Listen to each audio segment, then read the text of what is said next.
The latest news, national issues, the political scene, and conversations with prominent personalities. All these firsthand at the forefront.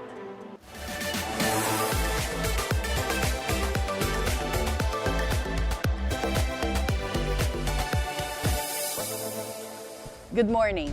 I am Attorney Karen Jimeno. Last July, President Bongbong Marcos reported updates on some 5,500 flood control projects that have been completed or were ongoing nationwide.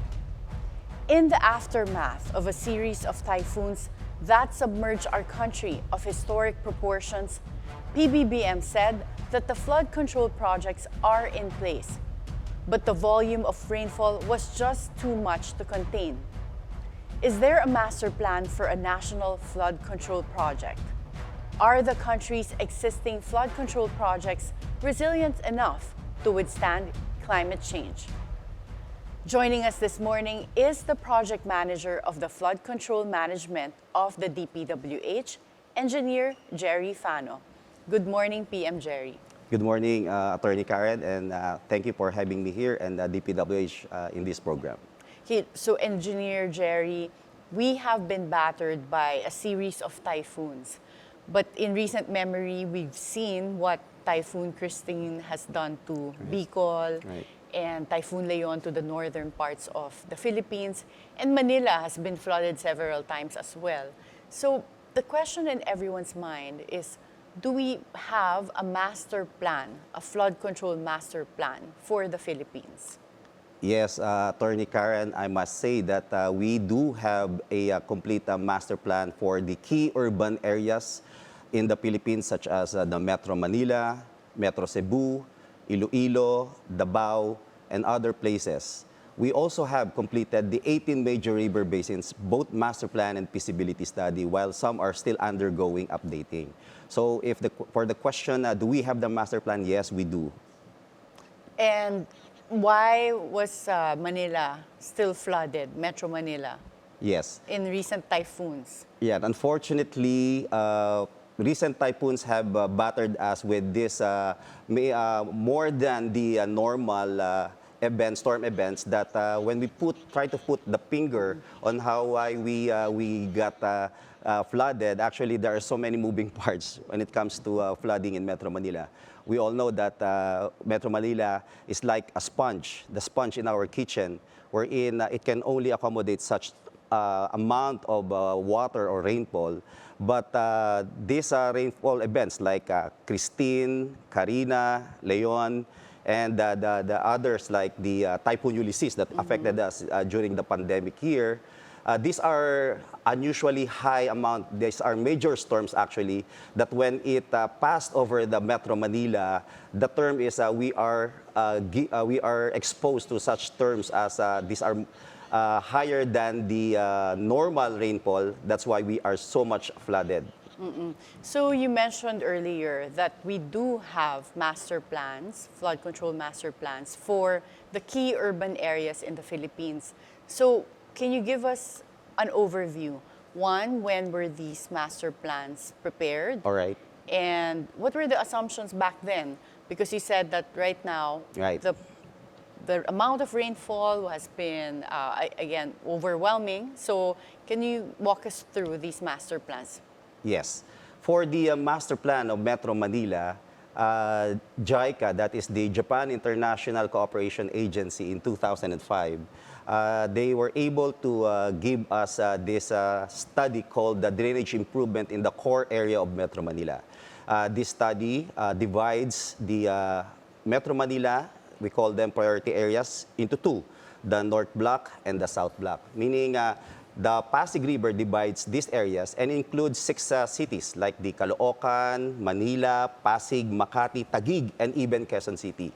Now, this master plan gives us the details of the kind of interceptor canals. These are the big ones that will be able to accommodate a major storm event. Such example is the Blumentritt Interceptor Canal and the Maricaban-Pasay drainage. Now, this has been updated in 2015 when the JICA deemed it necessary that not only these small drainage systems, but we need to have underground drainage tunnels, and these are big ones, around 18-meter diameter drainage pipes, just like in Japan, as we call it, the underground tunnel, that will run from UST, Espanya, and Naiya, Maricaban, Pasay area. So, ang idea po rito, Attorney Karen, is you have the drainage system, and below it, you will have big pipes that will accommodate and make as an underground river, and discharging it into pumping stations of Abiles and others into Pasig River. And so, PM Jerry, you said this was originally planned in 2005 and updated in 2015. But what is the status of those projects? Do we already have those tunnel drainings? Right. This year, because of the recent floodings in Metro Manila, JICA is dispatching a study team to go into the full-blown master plan. They're exploring the possibility of having a drainage system like what they have in Japan, called the Metro Underground Tunnel. Ito po ay baka pwede nang gawin din dito sa Metro Manila. Remember, we have now the underground tunneling under the DOTR called the Metro Manila Subway Project. Yung mga ganitong technology before po, parang hindi pa po natin na-attain dito sa Manila, but under JICA, ito po ay ipopropose nila, so that this will be in the next steps for the underground tunneling. But, now, but do we now have underground tunnels? Wala pa po yan. So yung dating plan in 2015, hindi pa rin na-implement yun? Hindi pa rin po na-implement yan in the sense na during that time, another study came, and that is the World Bank study called the Metro Manila Flood Management Project. Yan po ang na-prioritize natin, because when we do implement flood control projects, we focus on the low-lying areas. Ito po in-identify natin, yung mga mabababang lugar na parating binabaha, and we put there pumping stations. By record, ang Metro Manila po actually, according to the MMDA and DPWH record, we have 71 pumps, but these were constructed, Attorney, in the 1990s, 1980s. So that came even before the flood management plan. Yes. So were the pumping stations sufficient? These 71 pumping stations? The 71 pumping stations actually are placed in the depressed and low-lying areas. Pero po, sa paglipas ng panahon, itong mga pumps na po ito ay nalulumaan. Yung kanilang, pumps, these are moving parts. So, kailangan po na maintain at nare-replace yung mga depreciated parts. Unfortunately, since 1980, some of the manufacturers, wala na po yan. So, we cannot purchase those parts anymore. So, are you saying that we have pumping stations that no longer function properly? Right. That's why under the study, out of those 71, ang na-determine po ng World Bank, 56 should be rehabilitated, and that's another... almost everything, because 56 out of 71, yeah. It's just like owning a car, no? After a car running around 200,000 or 500,000 kilometers, kailangan na pong palitan ng mga pyesa, and you will be having the maintenance. Ganoon din po ang mga pumping stations natin. Over time, we need to upgrade, and we need to put in place additional pumps. So ito po ang ginagawa ngayon ng World Bank. Fortunately, ma'am, dito po sa ating World Bank study, now we have implemented 39 out of those 56. 39 are ongoing construction. And ito pong latest natin will be in Tatalon 1 and Tatalon 2, Doña Imelda, and dyan po sa mga low-lying Quezon Avenue areas. And is the funding for those construction coming from the government or from the World Bank? From the World Bank. Of course, we have the participation of the government of the Philippines in terms of taxes and others. Pero po, basically under World Bank loan. But the World Bank funded projects is in the form of a grant or a loan? That is in the form of a loan, yes. So we are loaning. And with respect to JICA, for the studies that they made that the Philippines intends to implement, is that also going to be a loan? That is a loan also. And for JICA project in Metro Manila, we have the Pasig Marikina River Channel Improvement Project. In fact, we started this in 2000 and we are now going into 6 phases. So ngayon po, nasa phase 4 na tayo that is covering from the Manggahan, Rosario Weir going up to Marikina River. A good 8 kilometer na ito po ay ginagawa natin ng diking. And Attorney, also, ang buong tubig po ng Marikina River from its headwater always go to Pasig River. Ito po gagawin po natin dito na separation of flow. We will not allow everything to go Pasig River that will traverse cities like Mandaluyong, Makati, Pasig, and San Juan. Ang gagawin po natin is to divert it through this separation of flow called Manggahan Control Gate Structure. But these are still, this is still ongoing. This is ongoing and po. It's in accordance with the JICA master plan that was updated in 2015. That's right. So if we, based on my understanding, if we look at what's available right now, tama yung sinabi mo kanina na we do have master plans in place, Yes. For example, in Metro Manila, but it sounds like they have not been implemented. So magkaiba yung having a master plan, but whether it's implemented is another story. The underground tunnels, you said, have not been implemented. So ano pa lang from the 2015 master plan, yung mga na-implement for Metro Manila? All right. When implementing a project, unfortunately, Attorney Karen, it really takes time because you have to go through the master planning. Although this has been identified in the 2015 study, ito po ay i-detail natin through a feasibility and detailed engineering design. Normally, it takes a year or two just to be able to come up with the plan.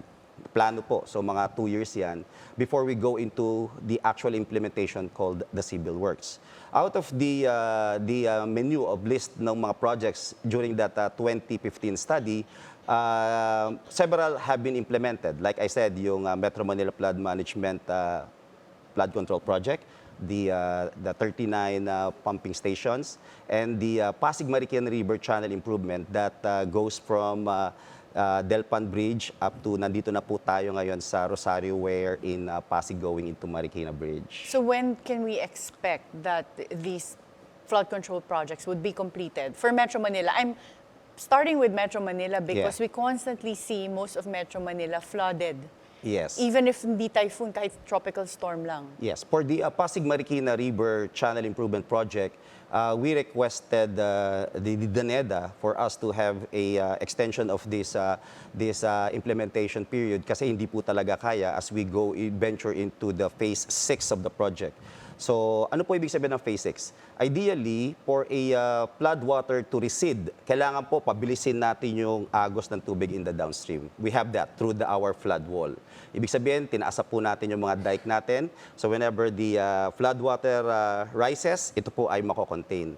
But we also need to impound these flood waters in the headstream of the Marikina River. So, gagawa po tayo dyan ng 3 dams that will be able to contain 100 million cubic meter volume of flood water. So, yun po ang ating plano as we go to Kailan po ang target phases. completion Right, for that? now we are undergoing the study, preparatory study for that. And it will go into, again, feasibility study and detailed engineering design. All in all, mga in our 3 application, or ma'am, 4 we need years more from 6 now. years. 6 years? To 2031. Naku, matagal And pa pala. we are not hiding this. That is something that talaga po kailangan nating gawin the process itself.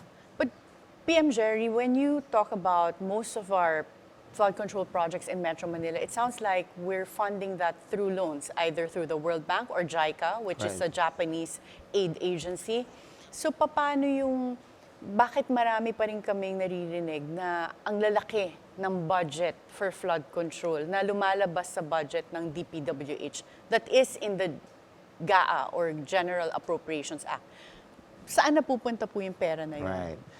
This has become we are receiving the flack, no, because of the one that was pronounced by our president during a State of the Nation.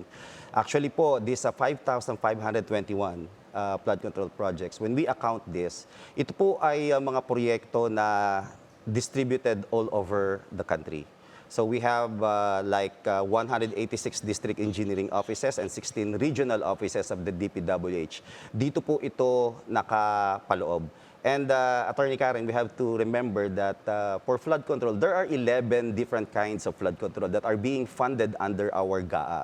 So this includes yung mga dike, yung mga revetment, mga impounding facilities called small water impounding. And then even the drainage system po, yung mga drainage line natin, these are considered as flood control projects. So when we count those 5,521, yan po yung mga projects lahat yan.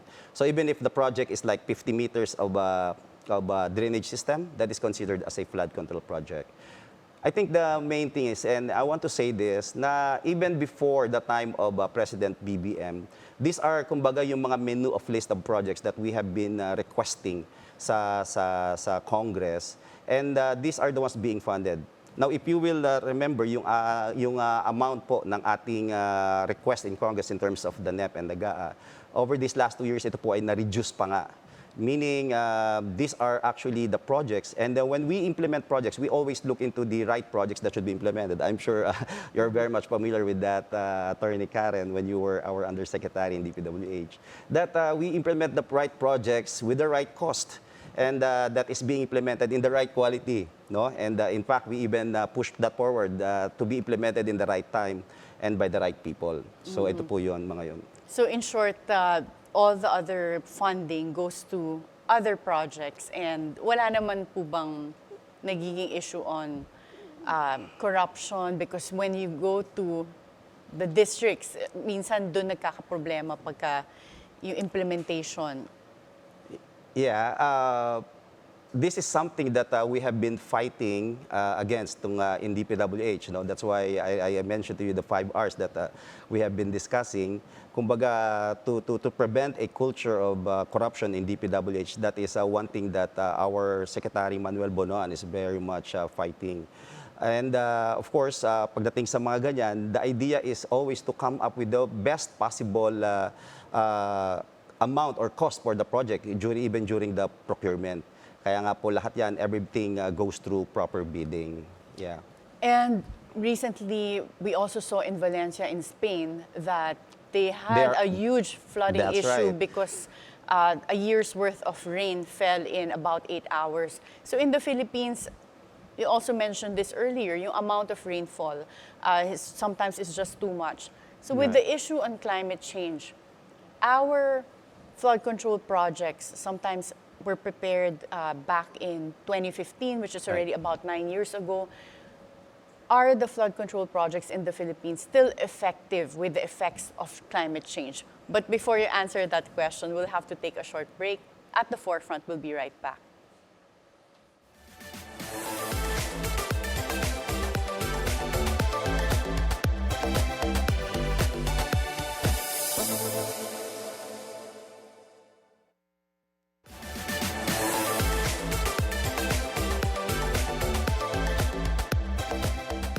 Welcome back at the forefront.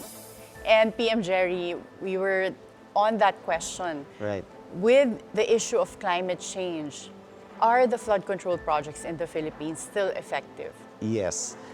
Attorney Karen, since 2015, when climate change has been like a testy issue, the DPWH has come up with a strategy in improving our design parameters when we design our flood control structures. In fact, in 2015, DPWH, through our Bureau of Design, a memorandum was issued to update and upgrade all our design parameters. Why?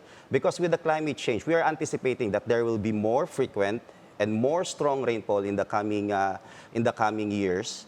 And in fact, we are anticipating that the sea level rise will be happening because of the thawing of those permafrost areas, meaning yung mga ating po mga Arctic and Antarctic regions, kapag ito po, according to climate change studies, ito po ay matutunaw, this will go into our sea, resulting to high seawater level. Ano ibig sabihin nun? When you have a high water level, ang tubig baha po ay hindi makakalabas. And that it will contribute to more flooding.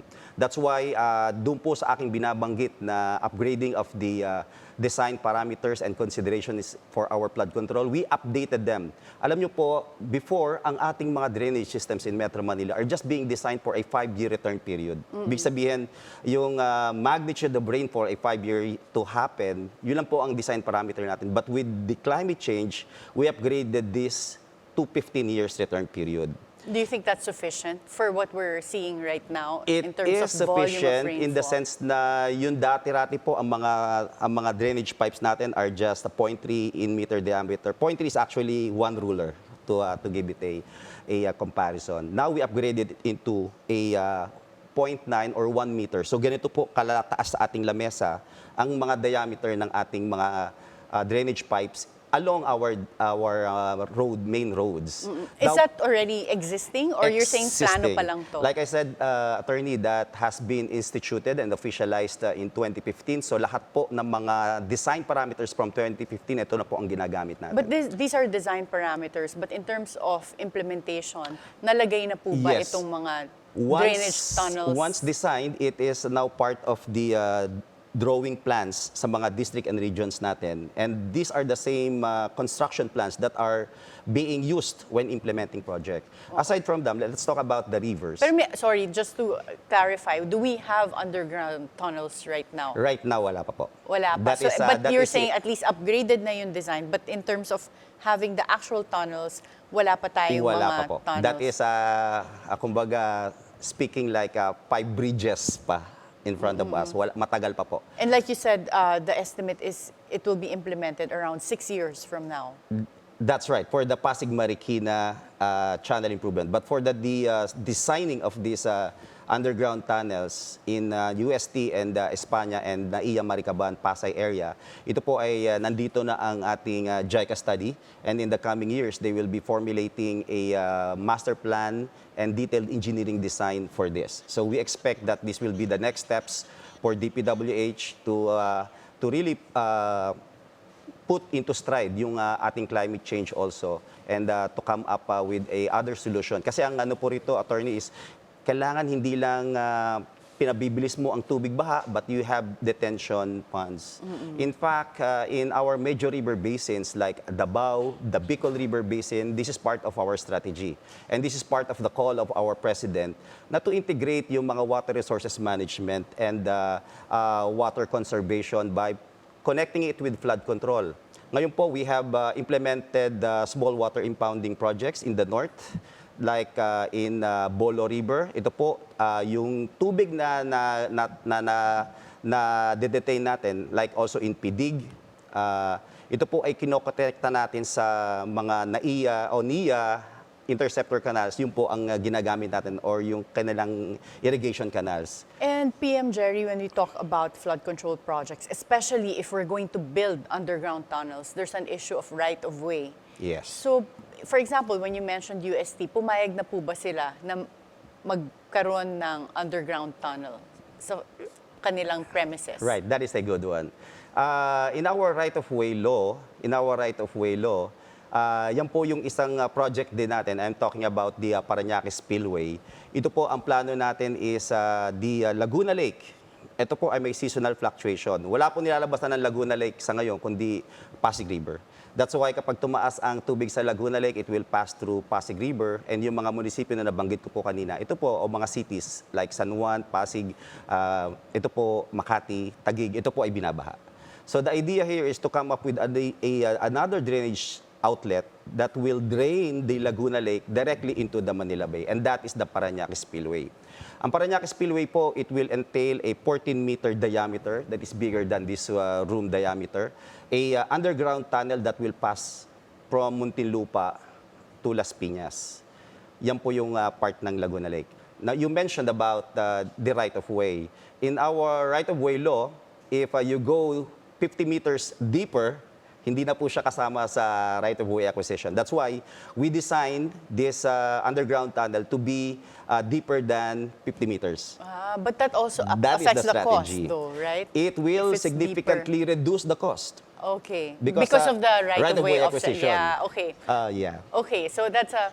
But UST, lalaliman nyo na lang. Yung Will sa you make it- UST, yes. UST hindi po ganung kalalim. So the alignment of that tunneling where it will pass through, we have to really acquire those right of way. But the so UST you- property area hindi po yan maapektuhan. So In fact, hindi nyo you don't need the consent of UST anymore because you will avoid their premises. yes, we will pass along this road network. So hindi po papasok sa loob ng UST yung ating right-of-way alignment. But in fact, our entrance tunnel, because may mga shaft po yan kung saan dapat i-accept yung tubig baha. Originally, in 2015, we platted it along San Lazaro Hospital. You know that place, no? Yung racetrack before. But now, this is SM San Lazaro. So meron pong SM property dyan. So paano tayo hukay dyan? Thankfully, when we relocate or when we made an inspection with the JICA team, yung parking area po ng SM DC in San Lazaro, this can be the shaft. Of course, we have to strike up a memorandum of agreement between DPWH and SM properties regarding this. But there are actually solutions. The good thing is there are solutions to this. Okay, and let's talk about other flood control projects outside of Metro Manila. We saw the effects of the recent tropical storm Christine Right. on Bicol region. Yes. So, meron po bang flood control projects that already exist in Bicol? Yes. The Bicol River Basin Development Project, this is the Bicol River Basin, like a Bicol River Basin Control Office, was established in the 1973s pa, during the President Ferdinand Marcos. But this lasted only a decade or so, kasi po hindi po ito gaano na pondohan. So, fast forward in 2024, under the Philippine-Korea Project Preparation Facility, this is under Korea naman, we were able to complete the master plan and feasibility study for the Bicol River Basin. So, ano sinasabi nito? The entirety of the 128 kilometer of the Bicol River Basin, meron na po tayong plano dyan for a flood control. Then came Christine. Binaha po tayo no October 2023. It caught us unaware, off guard, because nakita natin bakit sobrang baha. In fact, we know that Christine is a super typhoon, but places like Quezon, Batangas, nag-recede na po, nag-subside na ang tubig baha. But sa Bicol, hindi. Then, we took our metrics. Pinag-aralan po natin the mechanism of the flooding there. We found out, Attorney Karen, you won't believe this, that during that 3 days, from October 20 to 23, during the onslaught of Typhoon Christine, there is high sea level or tidal effect in the San Miguel Bay. Ito po yung sinasabi ko kanina na mataas ang tubig ng San Miguel, and in that Korean study, it says, even without rainfall, wala pa pong bagyo, kapag tumataas ang San Miguel Bay, this is in Bicol, the outlet of Bicol River Basin, the water effect of backwater goes up to the Minalabak area. Malayo po ito. This is in Camsur. Then came Typhoon Christine. It hovered over the Bicol region. Tubig, mataas ang dagat natin, hindi makalabas. Then floodwater, napakalakas po. In fact, when we did the hydraulic simulation of the amount of rainfall of Typhoon Christine, around 14,000 cubic meter per second. That's too much. That's too much. And binaha po ang Naga, Kabusaw, Libmanan, Milaor, and everything. Then we visited the master plan. Ano po ang mga requirements natin dito?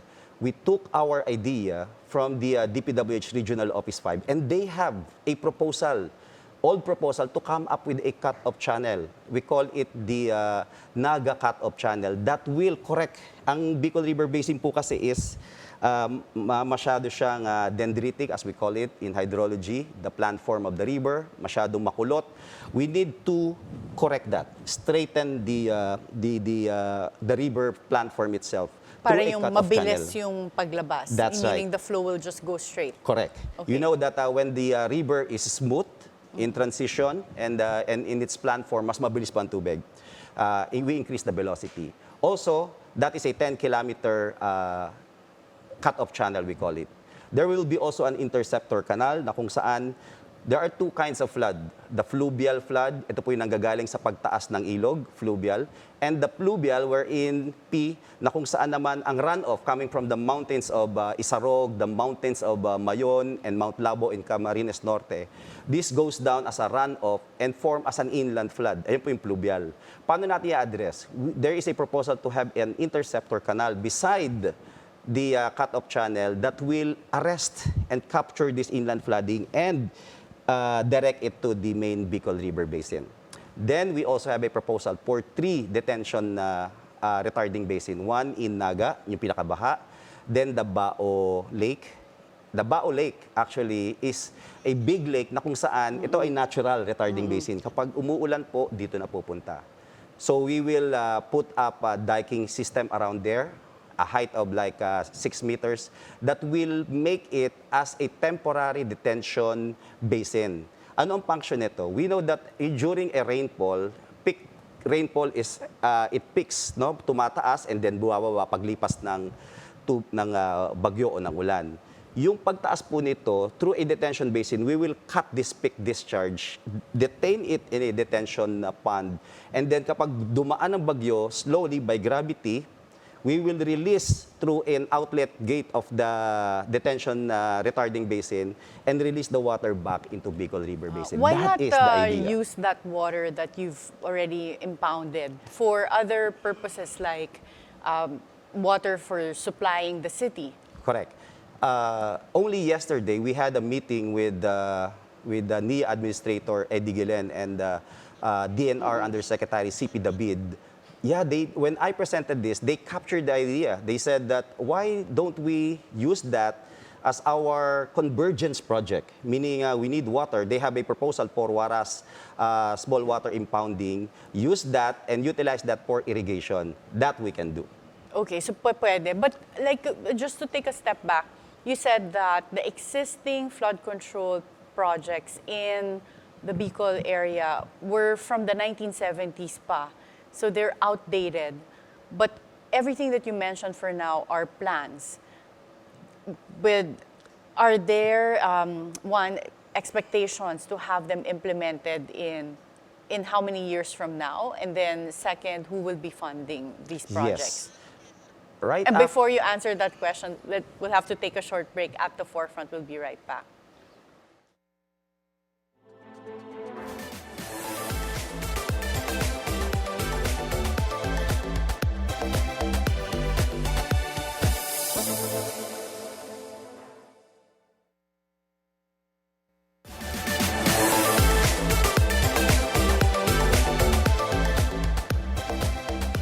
Welcome back at the forefront. And PM Jerry, earlier, you were mentioning a lot of good plans for flood control in the Bicol region, but they're still just plans. When can we expect these flood control projects to be completed, and who will be funding them? All right. As I mentioned, the Bicol River Basin Master Plan updating was completed in July of this year. So very timely po yung pagdating ni Typhoon Christine. No? Unfortunately, it highlighted the need to really implement flood control projects in Bicol River Basin. And in that master plan, if I may mention it, there are 3 proposals. The short term, within 10 years, the medium term, another 10 years, and the long term for a total of 5 years. So overall, 25 years of implementation. When we had our meeting, sabi nila napakatagal, and we know that with the climate change, babalik at aabutin uli natin the same magnitude of storm like that. So among or within that menu of projects in that master plan, we pick out short-term measures, implementable within 3 years. Ano po yun? The cut-off channel that I mentioned and the 3 detention basins. Cut-off channel meaning you We will correct the river, That's right. diba? We will correct Ididiretso the niyo siya. platform of the river of Bicol. And the 3 built-in regulation pond. Ayan po, nasa screen natin. Wherein you have the storm or the runoff going into the river, I-divert po muna natin ito sa ating mga detention ponds. We have 3, one in Naga, one in Bao Lake, and one at the foot of the Mount Mayon, we call it in Ginobatan, the San Francisco Detention Basin. Ang laki po ng mga mako-contain nito, it can contain around 6 million cubic meter of volume of flood water, meaning around 800 up to 2,000 of Olympic-sized swimming pools, Wow. just to give you an idea, can be contained in these detention basins. And what about other areas outside of Metro Manila that are also flood-prone? We have Cagayan de Oro, and you mentioned earlier Davao also Right. is a place that is part of the urban areas that have a master plan. Ano pa yung mga flood-prone na meron tayong updated plans or ginagawa na ng master Yes. plan? You mentioned Cagayan de Oro. In 2011, a super typhoon happened during Christmas time of 2011 called Typhoon Sendong. Ito po ay napakalakas that the whole of the north of Mindanao, including Cagayan de Oro, was separated and parang blackout news. They had so much flooding in Cagayan de Oro and many died in Makasandig and Balulang area of that place in Cagayan de Oro. Since then, that is 2011, in 2015, up to only last year, 2023, we actually completed the Cagayan de Oro flood risk management project called the PRIMP-SIDOR, flood risk management in the area of Cagayan de Oro. Ano pong ginawa doon?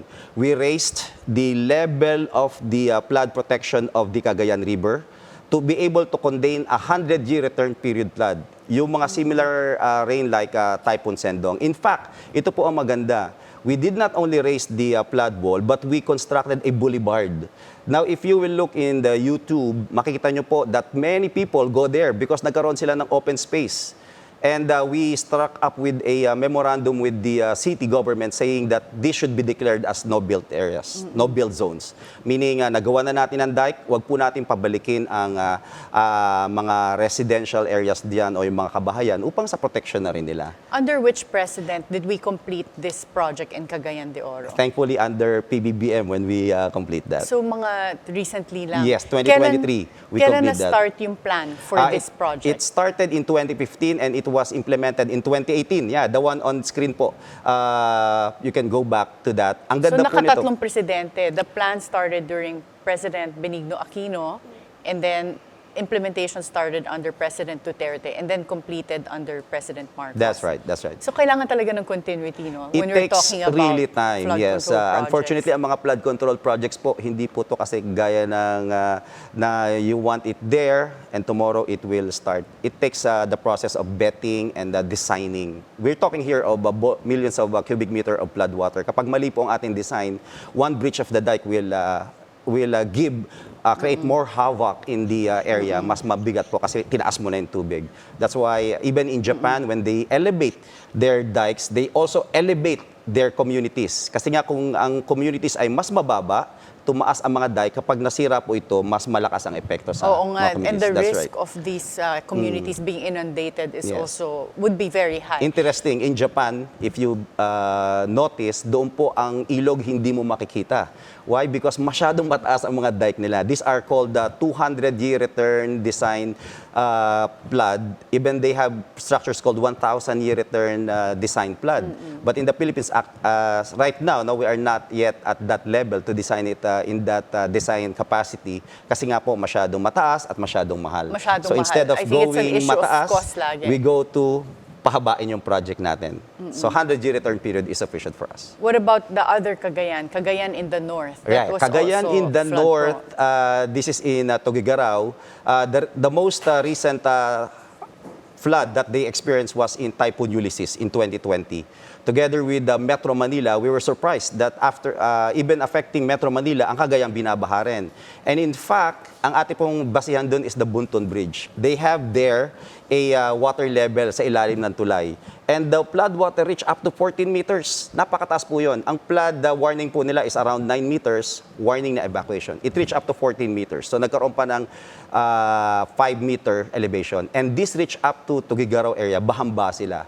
Nakita natin that there is really need to update and upgrade the design parameters of the dam surrounding in Cagayan River that contributes to its discharge, we need to have an updating of its operational rule. Kailan ba dapat magpalabas? Thankfully, ang JICA is also now part of the Pasig Marikina. They are undertaking the study on updating this operational curve of rule curve of these dams called the Project for Priority River Basins in Cagayan River. Nandito na So po for sila. Cagayan River in the north, in Tuguegarao, Right. the plans to update the flood control projects there are still ongoing. Ongoing, and then we will now venture into a project after this vetting and verification from JICA. And why is JICA, again, like a Japan aid agency, the entity that is involved in a lot of the flood control projects in the Philippines? That is also my question, Attorney Karen. But when I studied there and took my master's in Japan, I noticed that Japan actually is like our twin sister in terms of disaster. Meaning we share the same ring of fire in terms of earthquake. We export to them our typhoons, as they say, and they also experience the same kind of disasters. In fact, my professor then said, you know, Jerry, 50 years ago, we are like Philippines. Small amount of rainfall, short duration rainfall, we are also flooded. And then they improved their system. So whatever experience that they have, they are actually giving it to us, echoing it to us, so that we can also benefit and learn from their experience. That's why Japan, like Korea also, has lots of experience in dealing with floods. That's why not only we get the loan, but we also get their technical expertise and their design expertise. In yung terms of loan ba, are we getting favorable terms? This is a discussion between bilateral countries. So this is under You mean beyond your salary grade? Yes, that's right. But you know what, JICA, the government of Japan through JICA, they are giving us the most advantageous terms, right? Okay, for the loans. That's right. And we also are starting to get assistance from Korean Exim Bank. Is Korea also another country that does flood control projects very well? That's right. If we observe the flood control projects in Korea, ito po ay napakaganda na rin. In fact, they have completed their system of diking in Seoul and even outer parts of Korea. That's why wala na po silang magawa doon na how to improve more, because they are actually almost perfected their system as well. So they are exploring to other countries like the Philippines on how also they can share their technical know-how and knowledge, and giving us their technology as well. Well, PM Jerry, you earlier talked about also affordability. So for the Philippines, for a lot of our projects, we can't afford those 100-year return periods or the 200-year return period because of the cost that it would entail. But when we look at the budget for flood control, they keep increasing every year. But when you look at the details, if you go into the General Appropriations Act, they really go to the districts and just, they're not the strategic flood control projects. Right. And I suppose the risk here would be when it comes to implementation, pag napunta sa district, then you have people from yung mga congressmen or politicians that can, I'm trying to be very politically correct here, like they can, pwede nilang pakialaman yung pera. So yun yung risk na nasasayang yung funds because nagiging prone siya to corruption at the level of either congressmen and hindi nagagawa na maayos yung flood control. So what can the DPWH do to mitigate yung corruption nga? You mentioned that earlier, the secretary is doing his best, but you know, when it comes to politics, yung pera kasi, you have those projects being approved by Congress and then at the bicameral level, Senate and Congress. And so hawak pa rin nila yung pera. Paano how do you deal with that? Yeah, I hope Attorney Karen, my answer, he will not put me on the spotlight. But, you know, having been in DPWH for more than 20 years, I also share the same sentiments. No? In fact, for example, let's take into consideration Bicol. Typhoon Christine very much affected Typhoon Bicol in terms of its flood that lasted for more than a week. And when I look at the master plan of Bicol River Basin, there is the short-term measure that needs just 50 billion of implementation. Ibig sabihin, kung magagawa po natin ito, then we can actually drastically mitigate flooding in Bicol. In the hindsight, iniisip ko po, what if kung i-dedicate natin doon ang ating pondo, lagay natin doon at this time. But of course, DPWH being the construction and the engineering arm of the government, we are here to implement projects. The power of the purse resides in the Congress, and of course, they're the ones doing this, no? Yung funding ng projects. Though we provide them the needed projects for every year, but of course, kumbaga nagkakaroon na shifting of the ground when disaster happens. And yeah, I share your sentiments regarding this. Hopefully, we can really come up with a more in-touch solution with this.